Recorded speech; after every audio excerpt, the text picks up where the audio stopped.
In this video, I'm going to show you how you can add an online store section to your existing website. So the first thing, on the left side menu, go to the section Pages. Then a window will open where you will see a button Add New.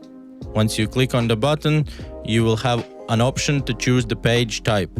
You have to select Catalog or Store to create an online store section.